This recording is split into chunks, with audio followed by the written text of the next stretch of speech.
श्री शिवाय नमस्तोभ्यम। हर हर महादेव। जैसा कि आप सबको पता है कि छत्तीसगढ़ राज्य के दुर्ग जिले के अमलेश्वर में पंडित प्रदीप मिश्रा द्वारा समर्पण शिव महापुराण कथा चल रही थी, जो कि 27 मई से शुरू हुई थी, आज 2 जून तक की थी, जिसका समय 1 बजे से 4 बजे तक रखा गया था। इसका सीधा प्रसारण आस्था चैनल यूट्यूब के माध्यम से देखा जा सकता था। तो आज की जो कथा थी उसमें पूज्य गुरुदेव ने बहुत ही अचूक और उपयोगी उपाय बताए हैं, जिनको आपको इसी वीडियो के माध्यम से देखने को मिलेगा। आज की जो कथा थी वो 2 जून की 7वें दिन की कथा थी। तो कल 3 जून ज्येष्ठ सोमवार को किसी भी मनोकामना की पूर्ति के लिए आपको कौन सा उपाय करना है, इस उपाय में आपको 5 बेलपत्र और 5 बार जल चढ़ाने वाला उपाय बताने वाले हैं। कैसे करना है इसी वीडियो के माध्यम से बताएंगे। 2 जून समर्पण शिव महापुराण कथा, जो कि 7वें दिन की कथा थी। इसमें पूज्य गुरुदेव ने कौन कौन सी बढ़िया जानकारी दी है, नई जानकारी दी, रोचक तथ्य बताए, उन सबको इसी वीडियो में बताने वाले हैं। अगर किसी कारणवश आपने आज की कथा को नहीं सुन पाया है तो आप आज की इस वीडियो के माध्यम से पूरी कथा का रसतत्व प्राप्त कर सकते हैं। बढ़ते हैं आज की कथा की पहली जानकारी में। पूज्य गुरुदेव ने बताया कि कल एक भक्त पूछ रहा था कि अपने बच्चों व परिवार को क्या देकर जाएं जिससे उनका पूरा जीवन सुधर जाए, यानी कि पूरे जीवन वो बहुत सुखी रहें। इस पर पूज्य गुरुदेव बोले कि उनके लिए धन छोड़ कर जाओ, जेवर छोड़ कर जाओ, जायदाद छोड़ कर जाओ, तुम सब कुछ छोड़ कर जाओ, लेकिन इसके साथ अपना थोड़ा सा पुण्य भी उनको देकर जाना है। बढ़ते हैं आज की कथा की दूसरी जानकारी की तरफ। दूसरी जानकारी में पूज्य गुरुदेव ने कहा, गणेश जी के हाथ में एक अस्त्र होता है जिसका नाम होता है कुंदुक, जिसको कुंदुक कहते हैं। माता पार्वती ने एक बार राक्षस को अपने बस में करने के लिए, यानी उसको मारने के लिए उस अस्त्र का प्रयोग किया था।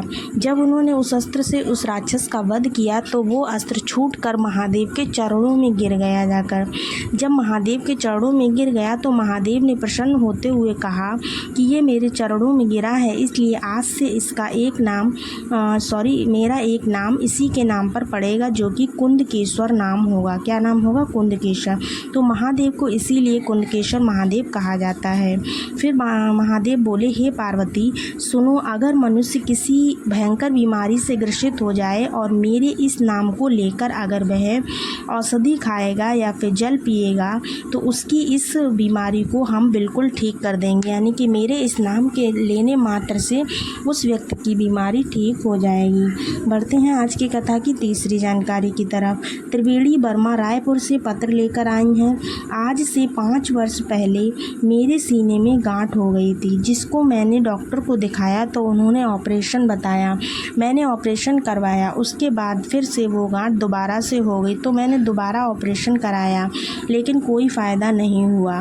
फिर एक दिन मैंने आपकी कथा सुनी। कथा सुनने के बाद मुझे जल का महत्व पता चला, तो मैंने जल पीना प्रारंभ किया। महादेव पर चढ़ा हुआ जल मैंने पिया, जिसको पीने से हमारी गांठ जो है अब बिल्कुल गल चुकी है। 4 महीने में बाबा ने मेरी गांठ ठीक कर दी। उसी का आभार व्यक्त करने मैं कथा पांडाल में आई हूँ। बढ़ते हैं आज की कथा की चौथी जानकारी की तरफ। चौथी जानकारी में पूज्य गुरुदेव ने बताया, एक बार प्रयोग करना जरूर। शंकर की चढ़ी हुई बेलपत्र व जल पीने से क्या लाभ होता है, जब आप एक बार अपने आप से ये प्रयोग कर देखेंगे तो आपको खुद ही पता चल जाएगा। मेरे को जब चोट लग गई थी अभी बीच में, तो डॉक्टर ने बोले थे कि मुझे महीनों लगेंगे ठीक होने में, परंतु देखिएगा बाबा की कृपा से मैंने 1 लोटा जल चढ़ाया, जल का आचमन किया। उनके आचमन करने के बाद मैंने दवाई को कुंदकेश्वर महादेव के नाम से खाया। ये सब करते ही देखिए मैं 1 महीने में बिल्कुल ठीक होकर आप लोगों के सामने हूँ। बढ़ते हैं आज की कथा की 5वीं जानकारी की तरफ। 5वीं जानकारी में पूज्य गुरुदेव ने बताया, जो बच्चे या जो भी जन शहद लगी हुई बेलपत्र को समर्पित करते हैं मेरे ऊपर, फिर खूब पढ़ाई करते हैं और परीक्षा देने जाते हैं या फिर इंटरव्यू के लिए जाते हैं या फिर किसी और काम से जाते हैं जो बहुत ज़रूरी है, तो जो भी बच्चा या व्यक्ति बेलपत्र की बीच वाली पत्ती पर शहद लगाकर मुझे चिपका कर जाता है, उसकी वो मनोकामना एक बार बार नहीं, 2 बार नहीं, तीसरी बार में ज़रूर पूरी होती है। बढ़ते हैं आज की कथा की 6वीं जानकारी की तरफ। यहाँ पुलिस विभाग द्वारा एक अभियान चलाया जा रहा है। 21 दिन तक हेलमेट लगाकर बाइक चलाना है, ये अभियान यहाँ पर चल रहा है।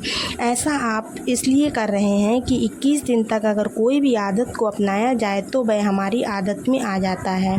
हम तो कहेंगे कि जिनका नशा दूर ना होता हो वह 21 दिन तक नशे से दूर रहकर देखें, उनका नशा ज़रूर छूट जाएगा। बढ़ते हैं आज की कथा की 7वीं जानकारी की तरफ। सब्र और धन। सब्र और धन, अगर धन ना हो व्यक्ति के पास तो शिव महापुराण की कथा कहती है उस व्यक्ति को सब्र हमेशा रखना चाहिए। सब्र रखने से ही धन की प्राप्ति होती है।